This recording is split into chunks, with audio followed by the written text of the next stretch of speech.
Hey, I'm John, and in today's video, I'm going to walk you through a situation that I've run into where when I'm trying to use WPForms and I've got a form where I have a payment element, in this one here I'm using Square, but this same exact happens if you're using Stripe as well. If you are taking payments, but you have a coupon box, and maybe you want to give a 100% off coupon, the problem is that if you try to submit this form after the total goes down to zero, either Square or Stripe, they're going to complain, and what will end up happening is the submission will fail, and I'll show you a quick example of that.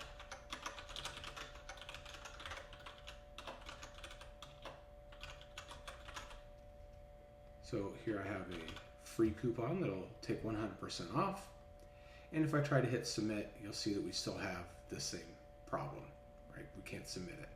So if you take a look at the documentation for WPForms, their suggestion is to set up conditional logic to hide the Square element if the coupon being used is the free one. So let's go jump in and take a look at how that works. So here's our form, and down here we have our coupon. We're going to actually pick the Square element, and we will go over to the smart logic and conditional logic, and we will say that we want to hide this if the coupon is set to the word free. So let's save that and jump back to our form, refresh, fill this out again real quick.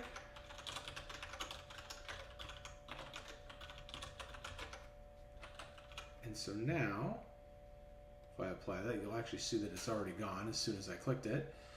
The Square element is now no longer on our page, and if I hit submit, there we go. I was able to submit it. All right. That is all well and good until you run into the situation where you've got multiple coupons that you're trying to also hide for. So in this particular form here, if I go to our payments and coupons, you'll see that I have all these other ones. Now, I want to do the exact same thing. I want to hide that element, but if we're going to do that, going back in and modifying the conditional logic every single time, it's just not sustainable, and it wouldn't work, especially if you were going to be adding dozens or even hundreds of coupon codes that people could be using that could end up causing a $0 situation. And I'm going to show you how we can still get the same result even if we're allowing for the use of as many different coupon codes as possible. So to do that, we're going to go back into here, and we're going to create a new field in our form. This is going to be a hidden field.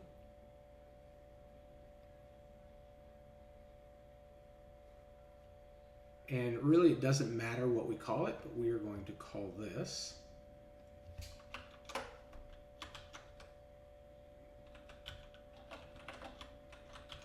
let's call it hide if free.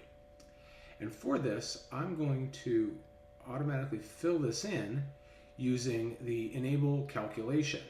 So if I click on this, you are going to get a notice that says that the calculation add-on for WPForms needs to be added. So you will need that. It's part of the Pro package. So I'm going to click on Activate and Save.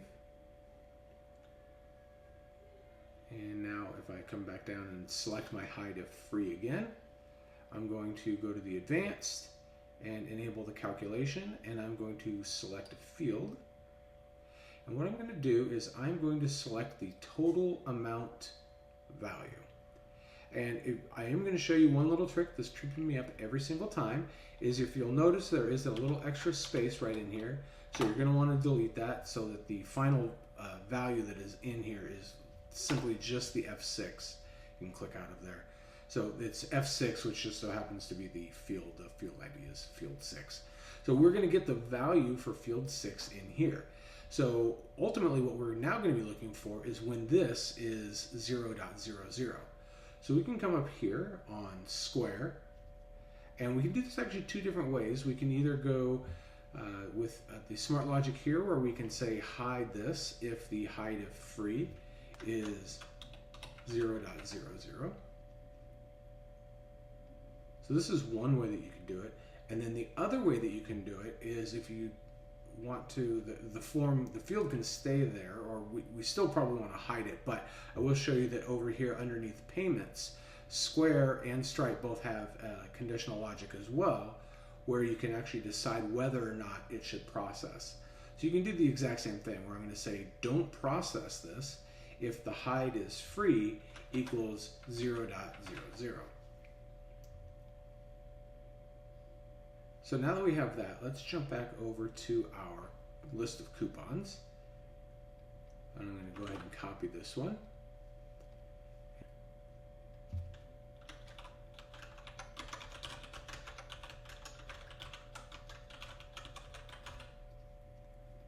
And we'll add in our new coupon. And it goes down to 100%. And now you can see our form, the Square element is gone. So I should be able to process. So there you go. So with a little bit of an advanced version of the conditional logic, you will still be able to hide that element and let folks process their forms even when your value gets all the way down to 0. No arguments from Square, no arguments from Stripe. Hey, if this was helpful, if you found this useful, I would love it if you'd hit like or subscribe down below. Thanks so much, and I'll see you in the next video.